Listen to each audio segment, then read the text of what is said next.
Good morning, everyone. And this is Bagadot, Stock Market Caddy, and we are now live on YouTube. And it only takes us a minute to punch up, and we had a little bit of time here, middle of the day, as we wait on the Fed. And we're just back doing what we do each and every day, trading and trading and trading, but trading ranges, trading specific setups, uh, calculating our risk rewards, extracting cash flow from the money flow, and staying pretty myopic. Intraday, not much matters in terms of the big picture because we're really, really close to the trading. And but this is your opportunity, and we don't punch up on YouTube trying to prove anything. We're not trying to prove an outcome. We have visibility on our account and we're showing you, but we do suffer losses. We do have drawdowns, and anyone who trades who says they don't is telling a fib. You can't trade without individual losses or drawdowns, and but there is a technique, there is a skill set to capture your profits, quit early, come back, do it again, do it again, do it again, and try not to compete with the money. When we're trading like this, we'll wait and give folks a chance that might want to patch in, and we'll come back and answer your questions and give you a little perspective on what we're doing when we're trading intraday. Now, our tools are designed, because we designed them for intraday trading, but you can set the interval, right? It's always so important when and you should know this, should maybe it's not a good word, but you should be aware. Let me put it that way. We should not necessarily know anything, but is when someone gives an opinion, a market opinion or a narrative on something, is to understand the interval in which they're talking, in the interval in which you might be referencing. Something might be bullish for in a 5-year interval. Something might be very bearish for the next, 30 days.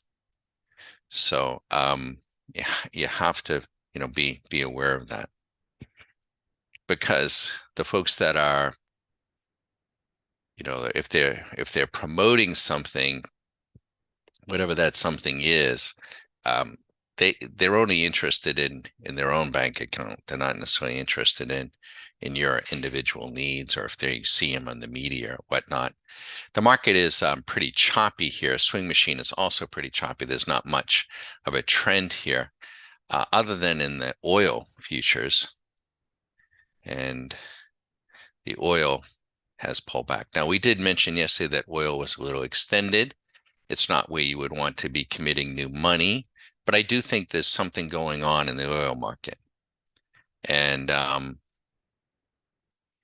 so I'm not near term very bearish oil. I think it's just a pullback.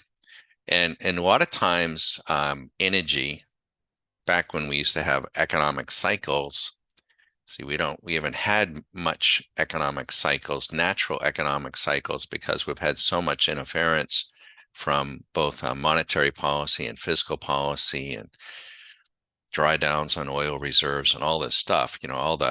All the academicians in DC trying to run everyone's lives instead of just getting the hell out of the way. But we won't go there. But in the old days, recessions were preceded usually with a run up in oil. Kind of makes sense. The economy gets going, gets cooking, gets a little bit overheated. Oil runs up to $100, 110, 120, something like that. And then, becomes too expensive to make goods, and the economy goes into a pullback. Anyways, that's the way it used to be, right?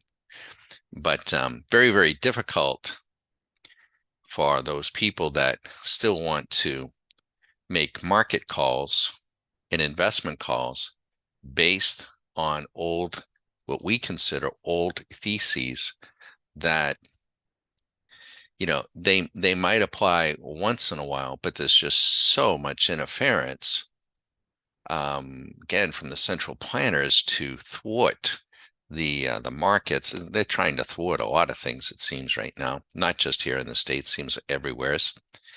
And so that's why we just say, you know what, Susie and I, we waved the white towel 15 to 20 years ago. It's like, okay, fine, do what you're going to do, and we'll forego the long term, and we'll just play the money flow and extract cash flow and have a beautiful life. And it is very comfortable.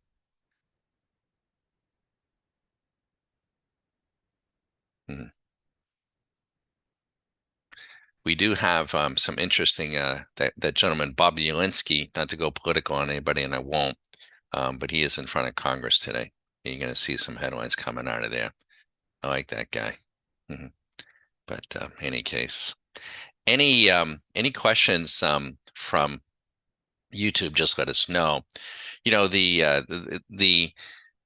We talk about when we look at the interval. We look at it in terms of the resolution, right? The resolution, trade resolution. And so I kind of equate it to a football game. And maybe you're in a position, and it's fine. There's so many different ways to make money in this world and make money in the markets. So I'm not promoting one thing over another. In fact, we do these things so that you can hear about us, read about things on the website. Please explore the website and think about it. And then I'm happy to answer your questions individually. And, you're always welcome to call. I had a call from a very nice gentleman this morning from Texas. I hope he has a chance to review the site and to call back with specific questions. But in a football stadium, you have the skyboxes, right? And you have people up there. I've never been in a skybox. But from what I've read, from what I've seen, it looks like a beautiful place, beautiful people, beautiful view. And they have, the big screen TVs, and they got fine drinks and food, and, and they're there. They're enjoying the game. They can see the entire stadium. I'm sure it's beautiful. But if they want to see the cheerleaders, or they want to see, the players up close, they probably got to use a set of binoculars. They're pretty far removed from the action. I equate that the person who is investing in a particular market years out is kind of in the skyboxes, and that's okay. I hope your team wins, and I hope you're, got the right advisors, and you've made the right decisions, and I hope your ship comes in. I truly do. Most people don't get into the skyboxes. You drop down a level, and you're going to be outdoors, you're going to be in the elements, and you're probably still going to need a set of binoculars to see the field. Then you drop down into the first tier, you're still in the elements, and you probably don't need, like I say, the binoculars. And that is really, maybe the passing by. You're catching a play, you're missing a play, somebody's gets in your way, they're getting a hot dog, they're getting a hamburger. It's just a lot of noise, and it's fun. You enjoy the game, you see the game. What we're doing, what our members are doing each and every day in this view, they're not in the stadium. They're not in the skybox. They're not in the first tier. They're not in the lower tiers. They're not even on the 50-yard line. They're on the field. They're literally on the field. They're in the biggest, deepest markets in the world. They are buying and selling, selling and buying the very same markets, seeing the very same prices that some guy is sitting on the back of his yacht off of Monte Carlo with more money than brains, but he's got it. You only have to get rich once, and his trophy wives, they're diving off the back of the boat, and he's sitting there with his screens, with Starlink, and he's buying and selling futures contracts. And our members are trading right there with him. Now, he might be trading a hell of a lot more leverage, probably is, but they're on the field. And that is the difference. When you are trading intraday, you are on the field. That interval. Nothing wrong with moving back. And we will sometimes put trades on that are not meant to be intraday, that are meant to be a few days. So we come back up into the stadium. And then sometimes we put them on for a few weeks and we go further back. And then sometimes when the opportunity is right, we might actually invest the skybox level. But we have to know and define for ourselves, Susan and I, and only you can do this. What is the resolution you're shooting for? What are you trying to do? If you don't have it thought out in advance and you don't understand what you're trying to do,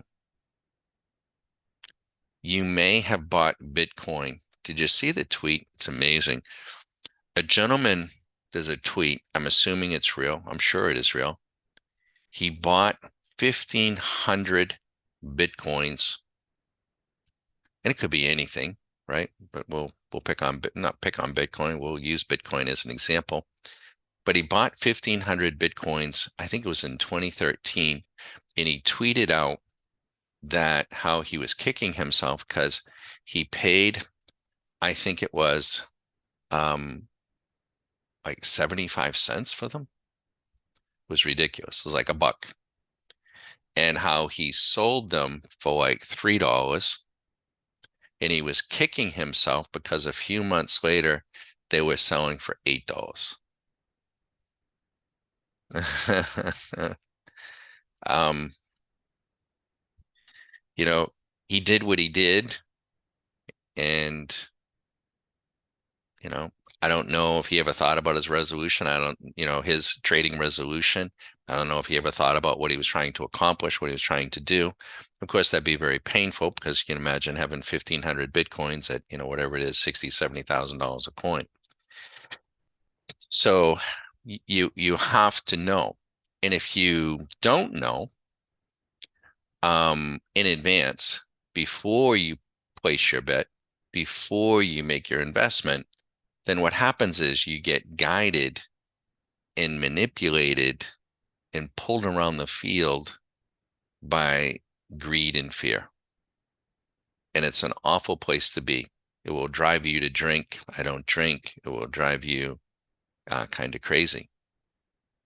So you have to, it is a game. We are trying to extract cash flow, but our members, if they're doing it right, they have a glancing view of their account value, but they are much more focused on the play, right? So if they're on the football field and they're on offense, they want that pulling guard to be stepping out, getting out in front of the play, pushing the wide end or the defensive end out of the way, and they can advance 30, 40 yards. Not necessarily, getting to the end zone on every single play. There's a gentleman the other day, very nice gentleman. We had a little conversation and, he wanted to tell me on YouTube, which is fine. He had a trade that made $8,000. Okay. Very good. Very good. Nothing wrong with that at all. But it means absolutely nothing to me. It means nothing to our members because they know. It isn't about an individual trade. We have tons. We have so many trades. I can't even remember last week's trades. Now, if he's making if he told me he's making $8,000 to $10,000 a week, and he's been doing it for several months or a year or 2 or 3 years, then he might grab my attention. If he told me what his profit factor was, if he could define profit factor, then that would also tell me, and we could say, hey, Don, I'm running a profit factor of such and such, not just for a day, but over a period of time. So don't be, I share that not to beat up on anybody, but there's another old expression: you can bullshit the fans, but not the players. We play every day, folks, and our members do too. So, have I seen it all? Nope, but I've seen a lot. Seen a lot. So, we're very down to earth. We're very real about this. We present it in a game-like fashion, but it is not gamification, and we just do it so it's meant to be enjoyable. We didn't start out when we started doing this for Stock Market Caddy. We started out doing this to help ourselves, Susan and I. Stock Market Caddy came about years later simply because we're a little bit bored and we thought there might be an interest we didn't know. And lo and behold, we opened a little website, and lo and behold, there were a lot of folks. And it's incredible. Our YouTube channel, it's really the first time we put it up, it was a couple hundred views. We don't have thousands of followers. We don't. But we were averaging for the longest time, 4,000 or 5,000 views a month, which we thought was good. And now, we're up over 10,000, which is crazy. So there's a lot of people from all over the world, all over the world. Of course, here in the States, but Canada, Mexico, England, Germany, Hungary, every place. And the world, from a market standpoint, I think is only getting smaller. We're getting more and more interconnected, and it's just going to be round the clock, which is great. I would hope. But if you have any questions on what you're seeing, I wouldn't be trying to patch in each day, trying to pick off a trade off of Swing Machine. You haven't been taught how to use it, and you're on delay. If you're trying to do that, it's not what we intend, and we can't keep you from doing it, but don't get hurt, because you really don't have all the tools here. You just have a view. The strategy that we've been running all week, we started Monday at 8 a.m. So today is Wednesday. So we haven't set the world on fire. We started with 25,000. We're at 26.1. It's been running 24/7. It's not tired. It's not worn out. It's not angry. It's not frustrated. It's just doing its thing. Doesn't pull the electricity that it takes to mine Bitcoin. And you might think of it as just, we're just trying to mine out the cash flow. All right. So I won't bend your ear, but trade resolution is important. And we really don't have, on any market, could be oil, could be lumber, could be live cattle, could be Bitcoin, could be Ethereum, could be gold, could be NVIDIA, could be anything. We really don't espouse a narrative or a view here on this channel or when you speak to me, because if one is honest with themselves, and we think that we are, I can take any market, spend spend time on it, and make a bull case as to why that market should go, and equally make a bear case as to why that market should break down. Now, there might be a little, at some point you're going to want to make a preference, make a decision on it. But I think you can do that if you're honest with yourself about anything. And what's critically important to understand is that if you do get it wrong, and it's breaking against you, then you want to be around to play another day or fight another day and get yourself out of the river, so to speak. You don't want to get carried downstream by any particular market. It's a horrible, horrible place to be. Now, the Borkers and the brokers of the world and the money managers of the world, they don't want to be bothered with that. They got clients. We have no clients. We don't make specific recommendations. We don't manage anyone's money. It's a lot of work for managing our own.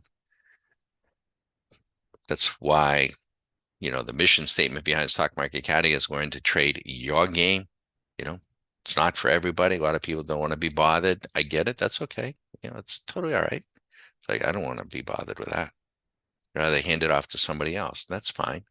But those people that have that, they have dozens and dozens or hundreds of people, thousands of people. I don't know. I don't see how they can give them that individual attention. I don't know how they can really understand, what happens when the market is at highs and somebody then walks in the door and plops down, $500,000. Do they put that money right in? Do they wait?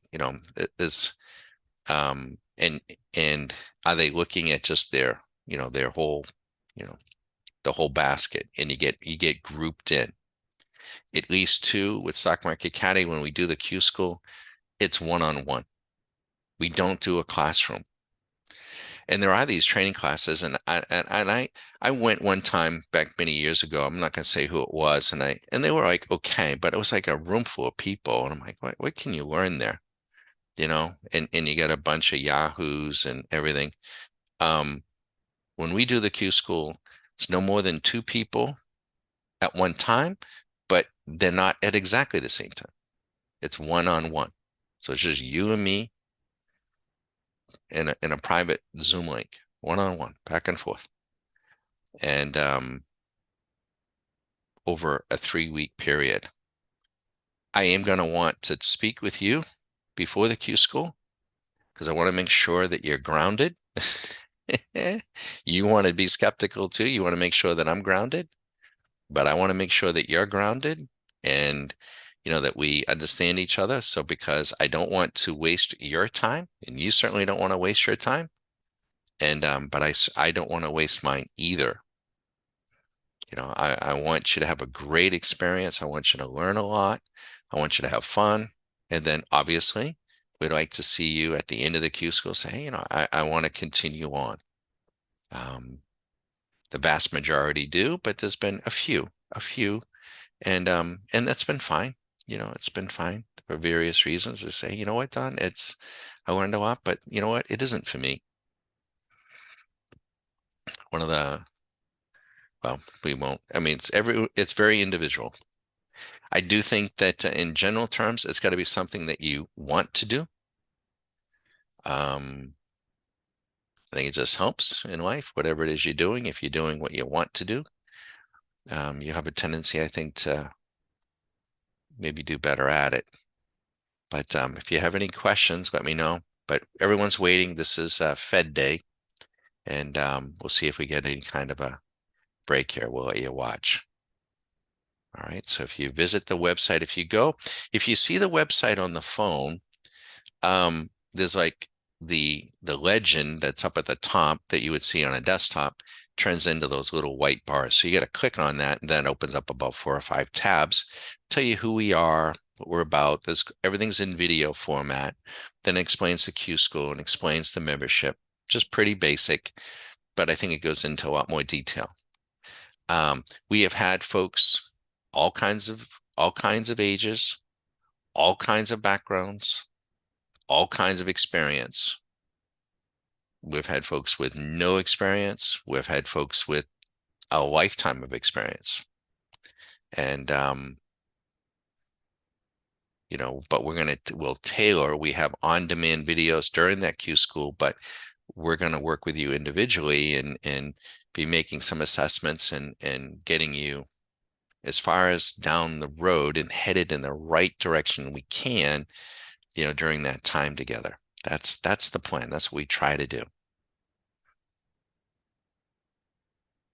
So I hope that makes sense as we wait. So we'll let you watch. Any questions, you let us know, and have fun. We can let's go take a quick peek at the stocks. Here's the S&P 500, and this is the daily view. And the top stock continues to be, well, it's now NRG up 98%. What is NRG? NRG Energy. No one's talking about that. That stock's up more than Nvidia. 98, it's a double in 200 days. Is Nvidia down $8? I don't see, this is how you can use Swing Machine. I don't anytime a market starts hitting highs, you're going to have the bull bear noise. You're going to have the bulls saying we're going to the moon. You're going to have the bears saying it's a bubble. That's the case with everything. Eventually, one side or the other will be right. But you got to guard against, NVIDIA's at 885. It's been long for 93 days. You're up 100%. The trend is up. And on the fear gauge, she's right in the middle. So I don't see right here, right now, any problems with NVIDIA. For a person who is, not trading it intraday or trading it every few days. Even as a swing trader, though, there really isn't anything to do with NVIDIA right now. It's just dead in the middle, and she can run back.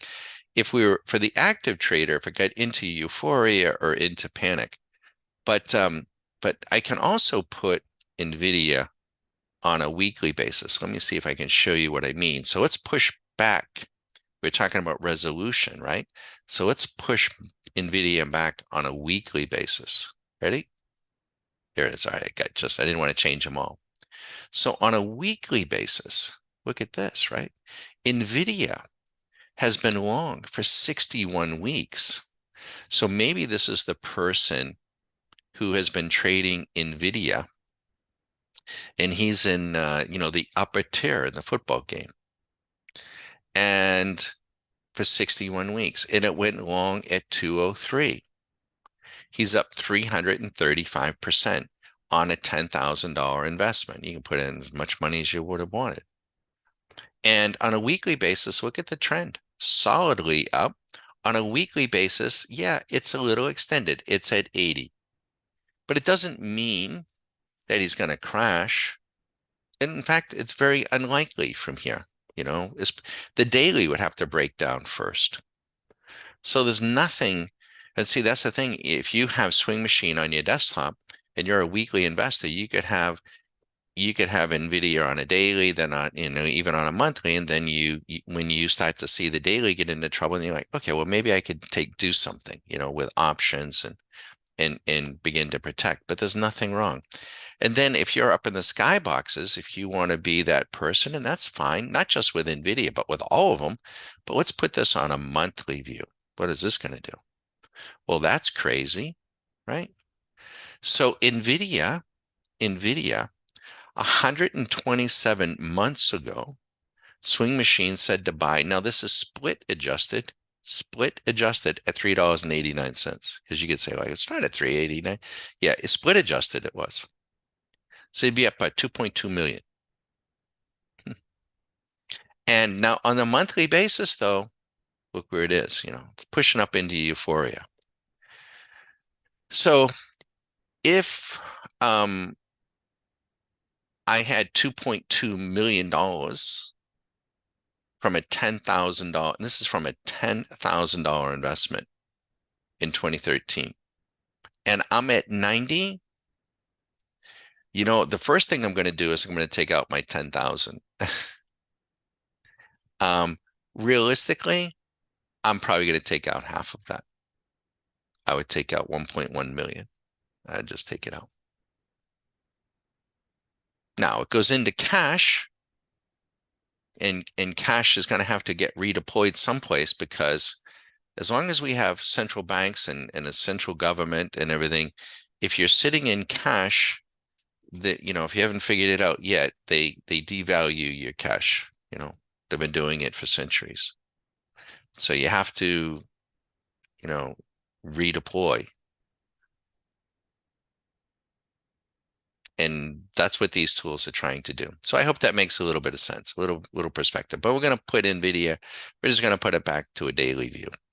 Sound okay? All right. And we could even now, if you wanted to trade NVIDIA, on an hourly basis, you could, but you'd be using way too much capital, to appreciably, you don't want to be using $80,000 to make a couple $100. That isn't capital efficient. It's not tax efficient. It's not. It opens up a whole host of issues. NASDAQ. Let's look at NASDAQ. Let me slide this over here. And here's the NASDAQ, and NVIDIA shows up again. But here's another one called CrowdStrike. That's up 97. AMD's doing quite well. Meta, of course, Then if you want to see, Apple is still struggling. She's been short for 27 days and rising against that short. So just as a view, we'll go back here and let you watch. But it's a little bit of how we think of things. And we're using technology, when we're using computers and trying to push the envelope each and every day, every week, every month, hopefully getting better and better and making some of these tools available. These tools can be on your desktop, and you can set them up to the extent you want. And but it will take time and effort, and and you can have them looking entirely different. You can color scheme them and mix and match, and in a way that makes sense for you, makes sense for your portfolio or your capital and where you are in life and what you're trying to accomplish, and in the interval that you want to use. And you can have multiple intervals. That's the other thing. You don't have to have all your money, on a monthly basis. You don't have to have all your money intraday basis. We don't, right? We're diversified in intervals and in markets. So I hope that makes sense. Any questions, let us know. We'll let you watch. We'll see how we fare here. Probably go up until about, we patched up at around 11:30. So this YouTube session will go until about 12:30 or so. Give you a chance to ask any questions. Thanks. And by the way, I just mentioned, I'm not from Wall Street. Nobody's more skeptical of those people than me. I don't like the people in DC. I don't like the people on Wall Street, Madison Avenue. I'm sorry if that's where you're from. Everyone's got to be from someplace. I don't like them. I don't like either side. But it is what it is. I come from what we call a surgical background, and Susan comes from more of a technology background, and we made a decision back some time ago. It's like, you know what, we can do this on our own, and we have been, and we are, and we have many members that are doing much the same, right? So if that appeals to you, and we do very little to no advertising. Our thought is that, if we have the website up and all the information up, that the folks that are looking for this opportunity, that somehow, some way they'll find us. And when they do, it will resonate. They'll know because we're doing something that I don't see anyone else doing. I see everyone else doing all the same thing. And that is, punching up a chart, getting the stochastics and the MACDs and the candles and drawing trend lines and screaming and yelling, buy, sell, and doing that sort of thing. And, you know, um, that's not us, but have fun. Any questions, let us know.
Okay, market's getting a little bit antsy here in front of the Fed, an hour or two in front. And again, we're gonna let our machinery play right through it. But YouTube will have to depart at 12:30. We can only do these YouTube sessions for about an hour, about as much time as we can afford. And but it is your opportunity to ask any questions you might have. And she just took one on the chin there a little bit, but we're still profitable for the week, so we're doing just fine. Fed um, Fed days, Fed weeks, they've been very much the same for the last 10 something years. We're always this way. You know, the Federal Reserve, it used to be their announcements would come out on the weekends or they weren't even part of the equation.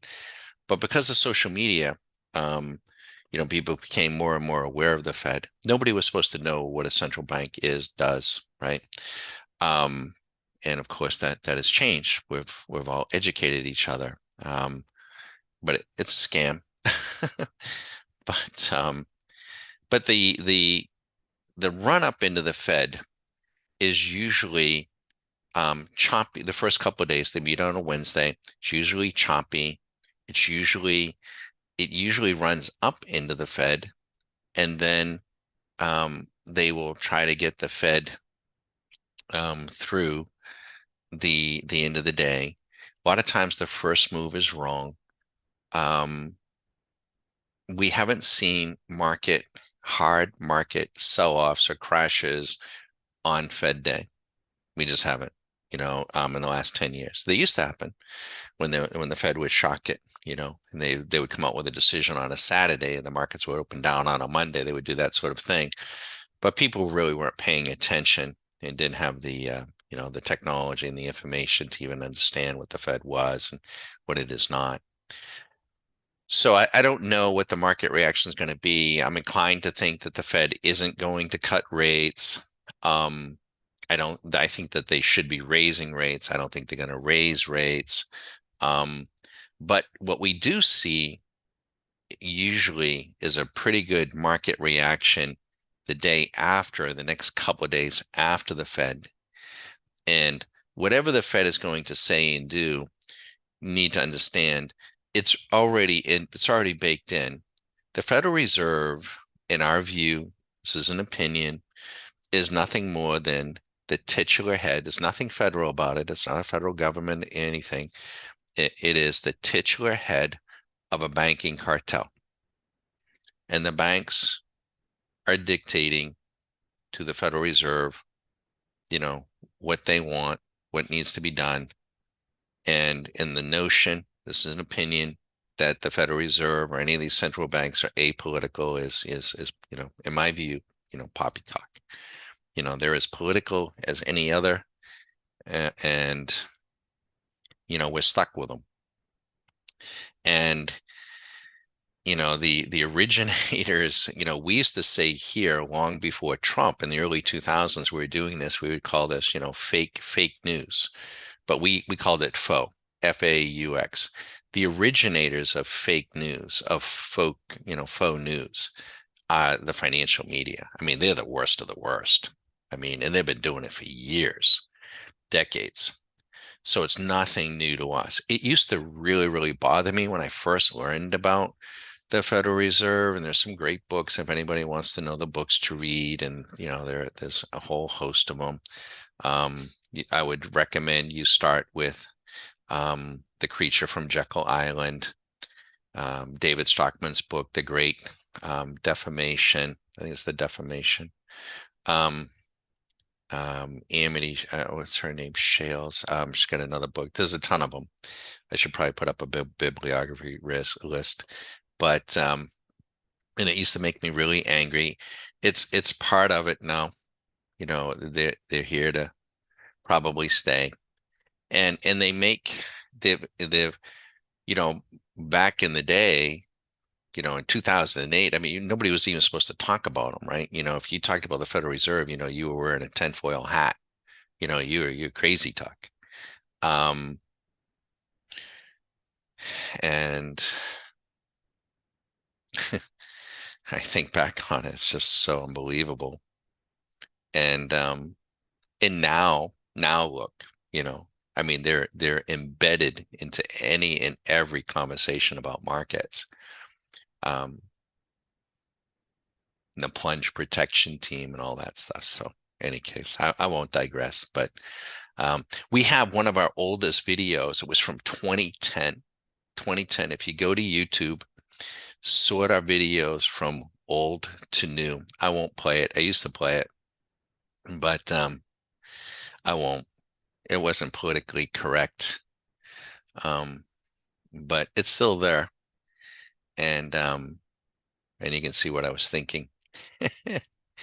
And it was on the theme of The Big Sting. Remember the movie The Big Sting? So, and it's one of the oldest videos that we have there. It's absurd. I'm sorry, but it is what it is. Other markets crooked, other markets rigged. Sure, yes. I don't think that they're not for a moment. But why not just stay on the side that's rigged? That's all. So if we track the money flow and stay on the side that's rigged, if we can stay grounded, if we can stay relatively small, if we can stay disciplined, if we can stay patience, right? If we can keep our emotions in check, we should do just fine, right? To extract cash flow. If you're running a dry cleaning business, you're running a Subway store, you're running any business, yeah, you'll find out in short order, right? You better have cash flow, right? You won't be in business, right? You got to generate the cash flow to be able to stay in business, right? So if you're trading is a business for us, trading our own capital, and we have to be generating cash flow. Otherwise, we just dry down our assets, right? It can be fun, but that's not what it's about, right? All right. So, but any questions, let us know.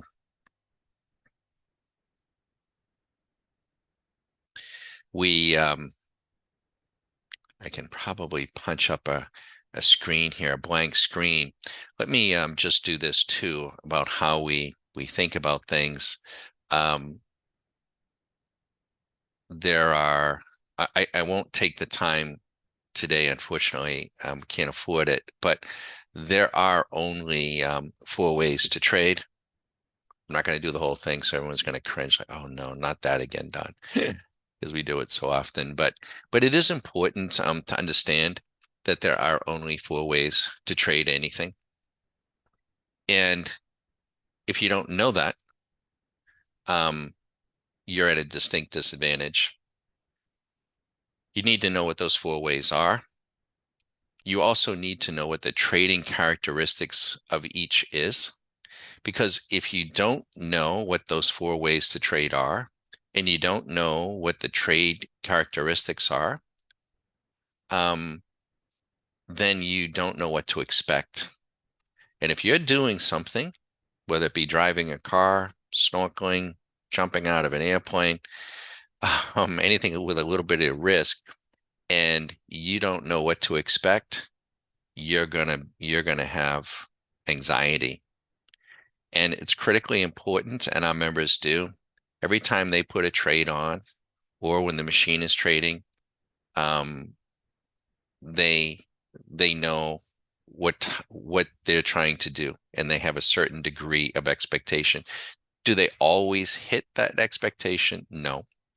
But there are 4 ways, and there are four styles of trading. That's kind of interesting.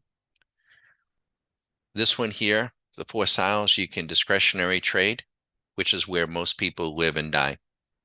Discretionary trading. It's important to have good discretionary skills. You might be working a job and you might put on some trades 3 or 4 a year, and you might be doing really well. And you might have some good discretionary skills. You might, but you may not be trading enough to know. What happens is what we see, sometimes a person will do that and they'll have, they bought Nvidia, 3, 4 months ago, and they made $100,000, and they're like, you know what, I'm going to quit my job and I'm going to start trading, and I'm going to do the same thing, and I'm going to repeat that, honey. And then they start reading about candles, and they start trading, from a daily to 2 hours to an hour to 5 minutes to 1 minute. And they start increasing their frequency, and suddenly they realize they don't have game. They really didn't have, because the more you try to do it, if you don't have a good education and a good experience level, it will shine through. So we try to help people hone that discretionary skill because it's important, but then we try to move them into mechanical trading, into robotic trading, and then robotic hedging. And if you've been listening to us, what better example than, we'll take a look at Bitcoin. Bitcoin took, I think, about a 10 to 15% haircut, right? Now, I don't know, maybe it's just a pullback on Bitcoin, well, suspect, but maybe. But if a person wanted to buy Bitcoin and hodl Bitcoin, well, you can buy it and hodl it. But when she pulls back and gets into a soft, maybe you want to hedge it, right? So, um, and then 4 ways to trade, 4 styles of trading, and then keeping score, teaching folks how to keep score. So these are just some of the things. We have a whole itinerary, teaching itinerary that we want to take a person through, but it's critically important. So we're not, we're just not winging it. We don't want you to wing it either. Let's drop back. Here's Bitcoin. I totally forgot about it because it's down at the bottom. So let's go look. All right. So here is Bitcoin on a daily basis, right? So the other day she was trading at about 72 or 73,000. Okay. There's nothing wrong with Bitcoin right here, right now, on a daily basis. She went long. This Bitcoin futures contract, too, by the way, represents 5 coins, right? So the money is enormous because there's a lot of leverage here. But Swing Machine went long 37 days ago at 44,205. On a daily basis, Swing Machine is telling a person it's dipping, but the trend is still intact. It's just a dip. Now, maybe this is a dip to be bought. Maybe it isn't. If it isn't, then this will fail and get into a short signal. It'll take days. It takes at least 2 days to get that signal. But a person who, could be doing that. But watch what I can do. I could take Bitcoin if I wanted to. Let me just put it on an hour. All right. On an hourly basis. So let's say you had a stack of Bitcoins and you're hodling it. This is what's nuts, right? It's really kind of crazy, actually, when you look at this. And you don't want to sell your Bitcoins. I get it. So you don't sell, but you put the Bitcoin, and maybe you've got, maybe you got a bunch of them. I don't, people could have hundreds of these things. But maybe you got 5. If you had shorted on the hour, Bitcoin went short 95 hours ago. That's what that means, 95 hours ago. You would have sold it at 72,000, not your Bitcoins, but you would have leveraged your account value of Bitcoins, which I think you can do, and have shorted, in essence, 5 Bitcoins at 11 a.m. on the 14th in the futures market. So you would still have your Bitcoins. Yes, they would have gone down in value almost 12.5%, but your futures account would be up because you got 5 of them, 5 Bitcoins. You'd be up 45,000. You would have saved $45,000 in your value. That'd be pretty cool. Does that make sense? Mm-hmm. I can't do this for you. We can provide you the education, we can provide you the tools, but I can't do this for every person because it's too time consuming. You have to do it for yourself. And I don't think, be honest with you, I don't know. Maybe if you get hundreds of millions, billions, there are people out there that, that obviously they do, but the normal, you know, the normal broker, in fairness to them, they can't possibly have the time to manage individual positions on for individual accounts, in my view, um, with any kind of, specificity like that or any kind of sophistication. But I hope that makes sense. We'll put this back here. Okay, so we're still, we're getting chopped up a little bit, but we're going to let our program run. We're going to let it run right through the Fed. Now, I don't know what he's going to say, what he's going to do. I don't know what the market reaction is going to be. We never know. If you ever did know just once, all you have to do is know one time, whatever it is, you know the outcome of someone's earnings, you got inside information, you can do the Pelosi thing, you can get rich just once. I mean, you can just put everything on it, but we never know. So we're gonna let the machinery run through, and we'll check in with y'all a little bit later, maybe later today or maybe tomorrow morning. Yep. Good morning, Raul. Raul, good to see you. So we're going to be turning down here in another 5 or 10 minutes. If you have any questions, don't hesitate. And we wish everyone the best. And anything that we can do for you, let us know. Any questions, let us know. But it was ironic because just a few days ago, when Bitcoin was at 72, we were having that conversation, right? So, you know, and I see, I see these, podcasts with Bitcoin podcasters, and they got, hundreds of thousands of followers, and it's just easy, right? Everybody wants to, like, yeah, okay, it's going, yay, and cheer and clap, and AMC and GameStop, and I heard a phrase from Pete. I'm gonna give him credit because I do like Peter Schiff. I do like him, and he was talking about Wall Street, and he just said, there's an old saying on Wall Street, and I didn't come from Wall Street, right? I didn't, but he said, when the ducks are quacking, feed them. Translation being, with Wall Street, if the people are quacking about something, feed it to them. It could be anything. They sell crap. That's how they got those big homes in the Hamptons and in Aspen and in Fisher Island and, down in Naples.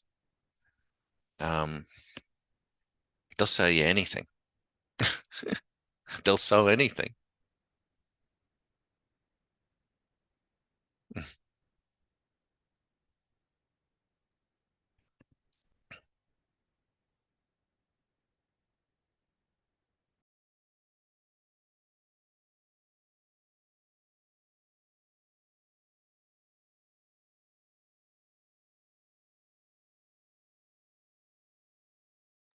I think it's good to be skeptical.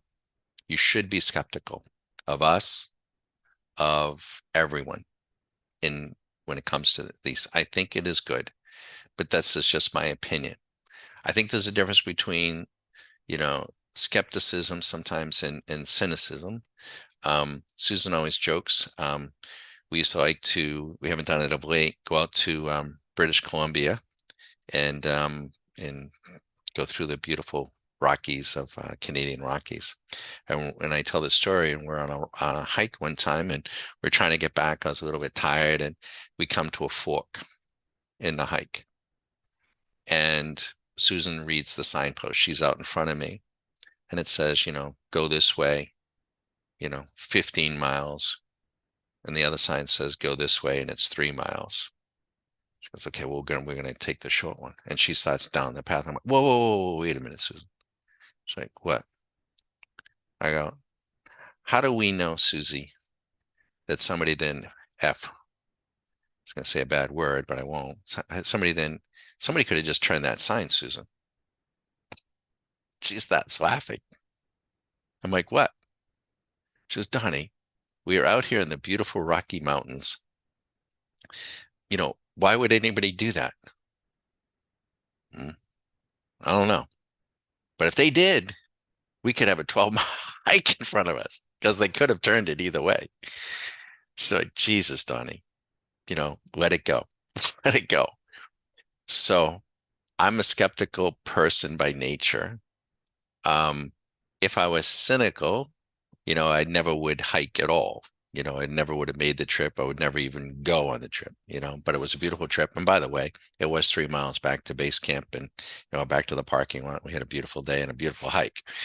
Um, so it's everyone is, so, and Susie took it, blind faith, and it was fine. I probably shouldn't have been maybe that skeptical.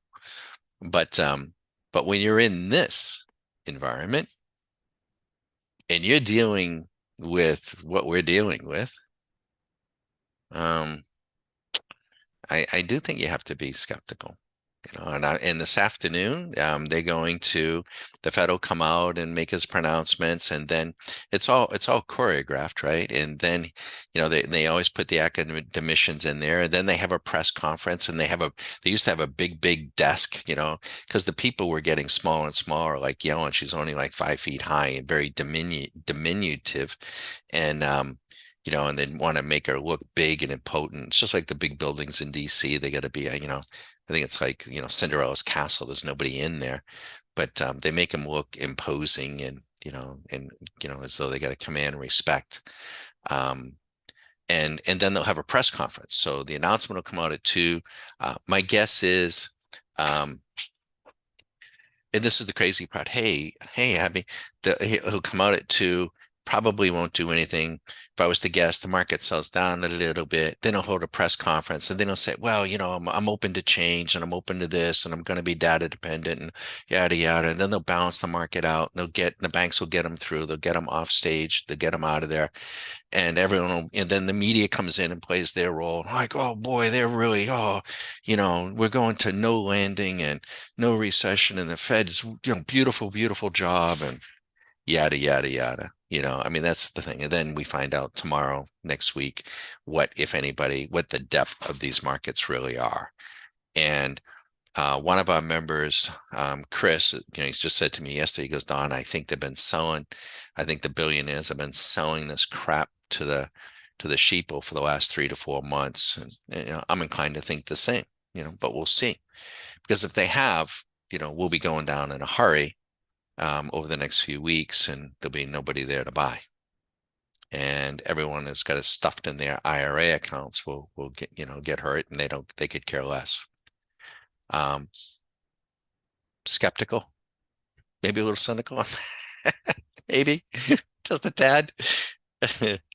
But we maneuver around it. One of the biggest intraday traders, is the Fed itself. They have a war room. And to make matters worse, after they do this, if they do blow up, in another 2 weeks, they're going to give us what they call the Fed minutes.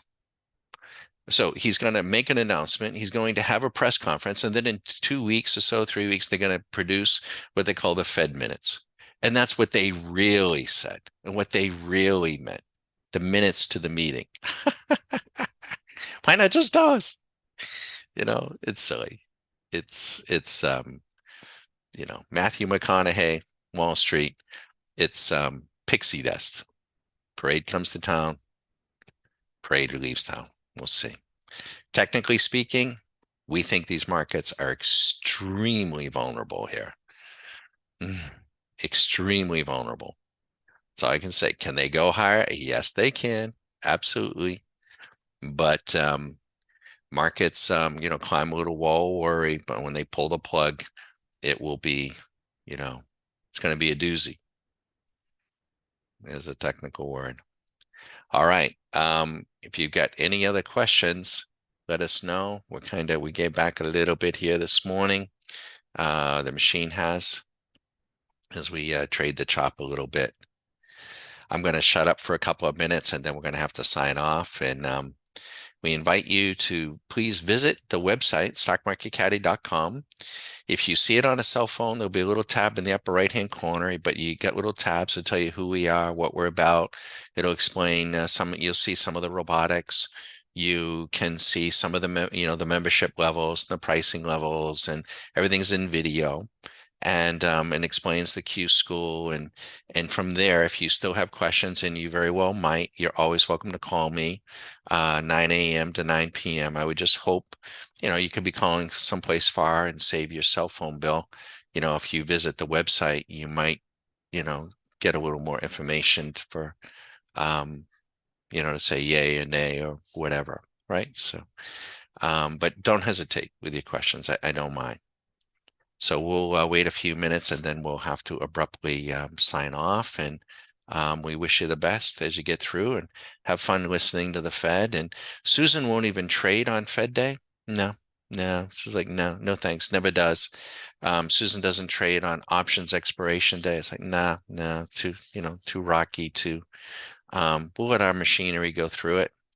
It's good, but she won't. You know, oil's taken some nice trades here though today, right? If you had taken, and we said yesterday that oil was likely to pull in. Um, I'm a little surprised that gold. See, I think if the Fed was going to have cut rates, I think gold would be breaking out. So I don't think gold is set here to break out. I think gold could sell down. I think oil's maybe thinking that, he's not going to cut. The question is, what are they going to do with these indices here? But it won't all be decided today. It'll be decided, over the next few weeks. We think the markets are poised to come in, but we'll see. We don't trade those narratives. We don't trade what we think, right? So please don't, right? Don't listen to this and go do something with your money based on that. That's not going to help you. It isn't. Even if you get lucky and, or I get lucky one time, it isn't enough. If you're a trader, you will learn very, very quickly it isn't enough to have just one or two or three or even five successful trades. You have to be able to do this day in and day out, because no one trade's going to make you rich. You don't want that, because if it does, then you might have a trade on that could make you go in the poorhouse or blow up your account, and that's not good. That's not balanced trading, and you're not going to get where you need to go. You'll just become, and Wall Street's terrible at this, but I hate to say it, become roadkill. I mean, they just run over generations of people, and they don't, and in the scheme of things, they don't care. They're pretty heartless. They only care about their own bread. All right. So any questions, I'll answer. In another few minutes, we're going to have to shut down rather abruptly.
Well, thank you. Thank you, Raul. We appreciate it.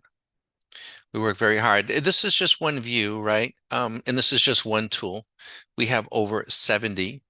We're working, and this is a platform view. You can see the trade entry signal here. This is a format that we're going to begin to multiply because we have other systems, and we will keep many aspects of over here, but we will be plugging in other modules. And so we probably have about 10 or 12 different radars. We probably have 25 or 30 indicators, proprietary indicators. If you like to look at a screen of a chart, we have that sort of thing. We have a lot of things. We don't show them every day, you know, um, but and then we have paint bars and show me studies. For instance, we have a strategy that is a beautiful strategy. One of our members has been describing. We call it the opening T-ball. And that particular strategy, you can do it with futures. And he's doing it with futures. And you can do it with stocks. And you can turn it on to trade 2 or 3 times in the morning, just 2 or 3 trades. You could do it more if you wanted. And the machine will record what we call the opening T-ball, the opening range over X period of, it could be in minutes, could be, over the first hour, the first half hour. And then as the price may break out of that opening range, buy or sell. And beautiful, beautiful results, that he's having. And we got others that are using it as well. Very versatile, very simple. The code is beautiful. And what's really, really nice about it, though, you might say, well, you know, what you know how many minutes should the machine monitor for the opening range? Should it be 5 minutes? Should it be the first 30 minutes? Should it be the first hour? Well, we have inputs there that you can optimize, and the machine will come back and actually tell you, if you're trading such and such a market, you should probably just track the first 15 to 20 minutes. Or what should the profit target be? What should the stop loss be? We can do that historically. Now, it is true. Let me make sure I say this. There is a lot of stuff that comes out of Wall Street that is terrible, misleading, and not true.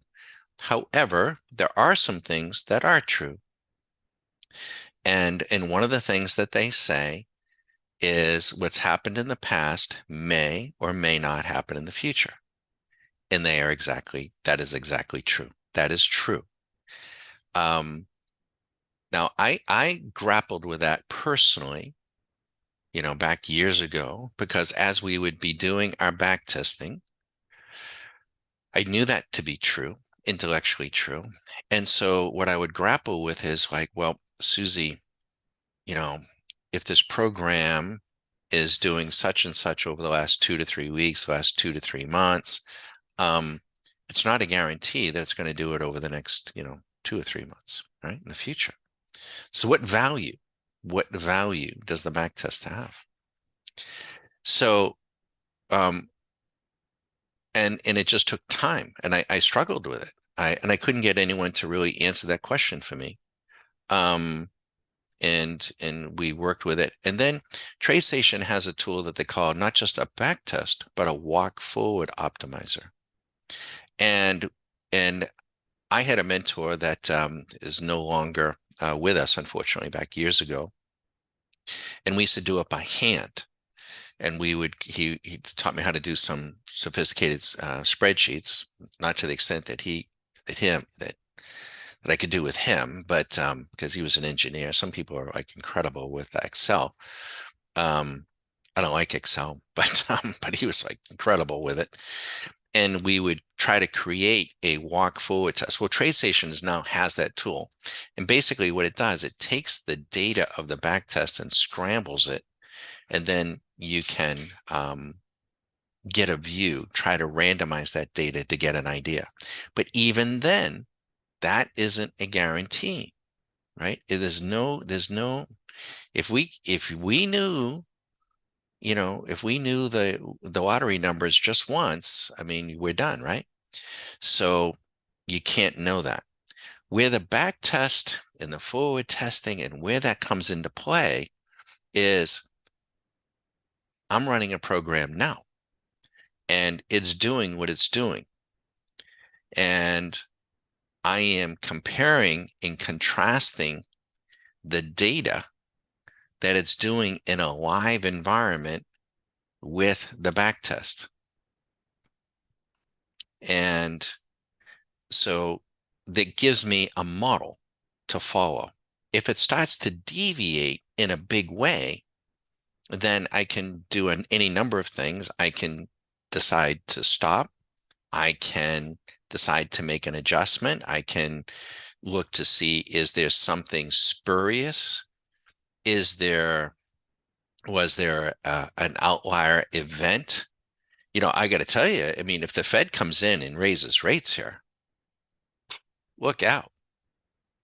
Look out. I mean, these markets are gonna probably be down 5 or 10%. I don't think that's gonna happen because he knows that. I don't think they want to do that. They don't want to get blamed.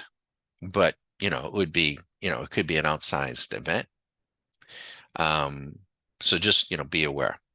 By the way, for members, please know if you've multiplied your desktops with a lot of tick charts and they got a lot of data on them, we're going to get a burst of volume this afternoon. So be careful that your systems don't lock up, right? Just a friendly reminder. And for those on YouTube, same thing.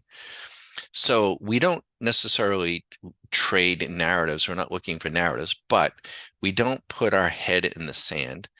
And, we can't be around these markets and not know what's going on in the world. That's either a good thing or a bad thing. Try not to take it on too much, but there are things that happen around the world that can impact markets. Certainly the Fed. But I was sitting here one morning, 2, 3 o'clock in the morning, and boom, and I was trading currencies. Oh my goodness. All by myself. Susie was sleeping, and I'm like, what in the world just happened? And we were on the right side and everything. And and I was checking the Twitter sphere. It's like, what happened? I thought had been a nuclear explosion. Something happened in the world. It was unbelievable. Swing machine lit up like a Christmas tree. I'm like, wow. And had all I could, it was like 2 a.m. It was real quiet, right? Real quiet, just doing, I was just doing some trading. And you know what it was? It was the tsunami in Japan. And I was trading the yen. I happened to be trading the yen at that time. The currencies were really moving. And the yen, now what would you think? With a tsunami that hits Japan, would you think the yen goes up or would you think the yen would go down? If you knew, if you knew there was going to be an earthquake off the coast of Japan and that tsunami was going to come in and wreak havoc, would you be buying the yen or selling the yen? I don't know, but you couldn't possibly know that, right? People in Japan didn't know that. But within milliseconds, the yen made a dramatic move. Did it go up or down? Any idea? Any guesses? What would you think?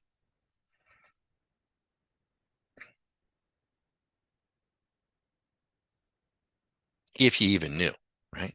That's why Swing Machine is so beautiful because it will explode long before. I mean, CNBC will be like 30 minutes later if they even have the story right. May not even have the story right. And then you got to listen to, Steve Wiseman, right? Well, down. Yeah, that's what I would have thought, right? Down. No, the yen skyrocketed up. It went up. And what they knew was as soon as it occurred, the reason why the yen went up, the insurance companies knew and the investors knew there's going to be billions and billions of dollars in damages. And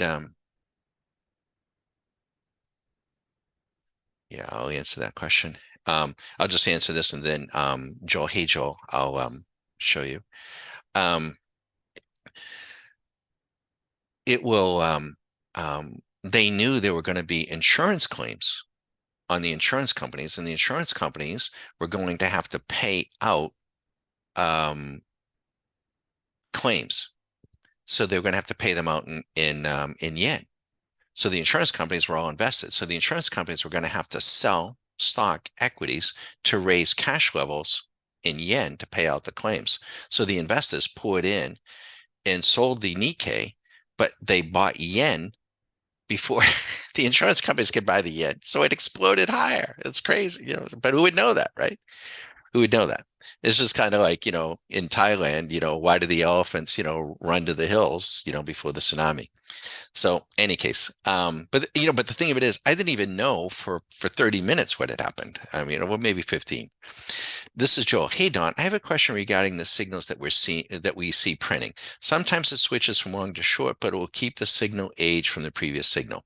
Yes, like NQ at the moment, it shows long 17 bars since signals, but a moment ago it was short showing different signal age. How do you comprehend these conflicting signals? Yeah, well, first thing is you're watching it on delay. Um, um, so um, that's part. I also don't know the interval. You're probably watching, let's go to the NQ. Um, the and you may be watching it on a 1 minute level.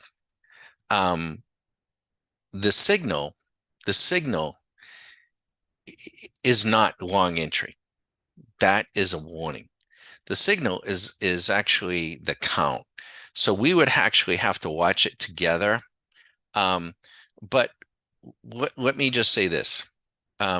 Swing Machine is hard coded. And this is it's hard coded, and the code is written in a rotation, like the sprocket on a bicycle. When you get into a very fast market like the Nasdaq, and we're down to 1 minute, and we're in a choppy environment, we're an hour outside of the Fed, it is possible.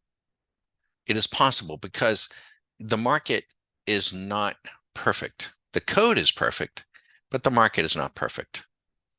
If people start throwing, you know, market orders in, the trends could get, and we wouldn't be looking for the trends this morning prior to the Fed. It'll come this afternoon, but they can, in essence, miss a sprocket. It isn't a fault of the code. It's just the way the market is performing. This is a trend identification. So we're not really looking, and our members know this, like before we caution and we teach this during the Q school. Before an event like this, we're not really looking for the market's not going to trend here, and no one's going to get in here. They're going to wait. They're going to wait. And then later today, when we punch up, you're going to see, the trend established. It's going to either be long or short. It'll be up thousands of dollars. But it isn't a fault of the code. The further out we go, though, Joel, if we go from 1 minute to 3 minute to 5 minute, you will see less chance and less incidence of what appears to be a missed sprocket. But the signal isn't actually in here. It's this count. So if you're looking at the NQ, like the NQ, it shows 17 bars since, but a moment ago it was short showing. Yeah, so you could see here on the 1 minute, this went long 22 minutes ago. But it's entirely possible that in here, right in here, let me get a marker. And during the Q school, we walk you through this. So let me see if I can get a marker here. Shoot, bear with me. Trying to get the zoom marker here. Something to write with. Oh, dang it. This marker. Pencil. Okay. So what happens is, like, on the 1 minute, 23 minutes ago, 23 minutes ago, swing machine on 1 minute went long at this price, at this time. What you could have seen and probably did see was embedded in here. You may have seen something light up white and said short entry. That is not the signal. That's a warning, but it's not the signal. And had that signal confirmed, this box would have turned completely red. We would have got in here, we would have got a red 2, and the box here would have been shrouded in not in red, but in white. In white, that's the signal, not 12, but white. And we would be operating from a short signal. So you got to be careful what you're seeing here. And I just want you to say, this is not a red light, green light system. This isn't red light, red rover, come on over. Remember the game as I played as a kid. Please don't be trying to do that on YouTube. It isn't what it's not how it works. We show you how it works, so please don't see it that way. And you're not going to trade that way. That's not the way to trade this, right? So I don't have enough time. We spend the first 2-3 days of Q School going into detail how this is written, how to actually trade it. But so to your eyes, if you're thinking like, okay, all I have to do is, honey, when that goes long, I go long, and when that goes, no, it's a little bit more involved than that. Just a little bit, not too much, but all right. So for instance, here is the Russell. It just went short here, but see the red 2 here. Now it is in a confirmed short. However, right, that should lock in. If we get, because of the increased choppiness in the Fed, and we are at a 1 minute level, there could be a missed sprocket here. Not likely, but there could be. The NASDAQ, that may be what you had seen.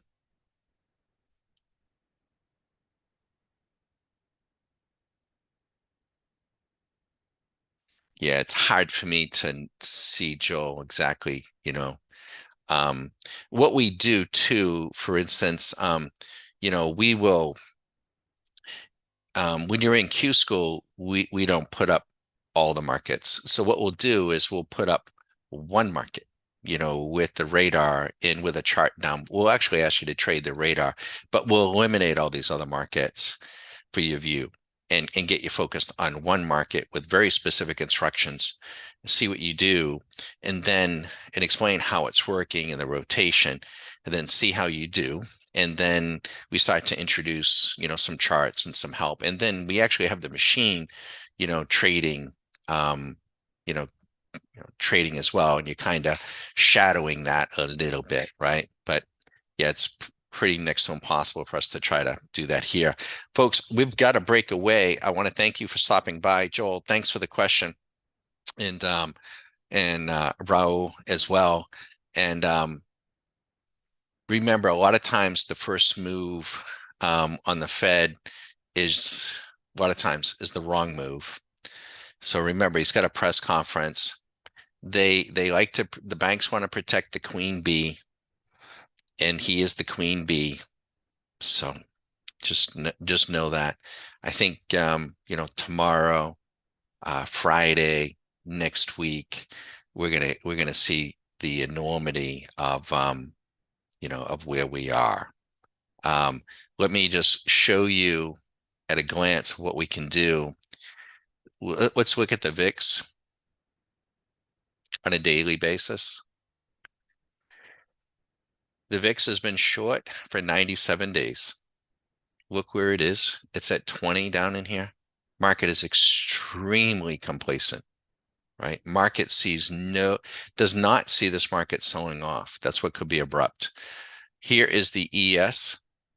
ES is at 70. We're right in here, 70-30. So the market is the S&P is very proportionate. It's very complacent. Could this market go to 5,300, 5,350? It absolutely could. And could we get up into euphoria? Yes, it could. It really could. If the market gets into euphoria and the VIX gets into panic, then, we'll want to sell it. We'll want to sell it with abandon. But the market's already been in euphoria and has pulled in. It's already been up there. It's pulled in and the VIX is in here. So it's in a very dangerous position.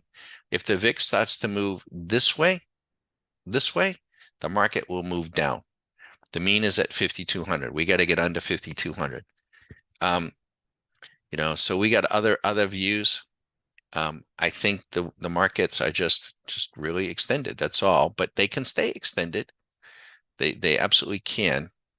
And so you got to be careful. You get into charting and stuff, and charting is neat. Oh, I just changed. See what I did? I changed them all to daily. All right, I got some work to do. I got to put them back. I didn't mean to do that. Somehow I changed them all. I wish everyone the best. Have a great rest of the day, everybody. And we'll punch up, probably maybe this evening. We do it sometimes late in the evening, 9 to 10 o'clock, and we'll see where we are. My guess, these are all daily views now. All of a sudden we jump to dailies. I'll have to go in and reset them, but we'll see. Good luck, everybody. Thanks, Joel.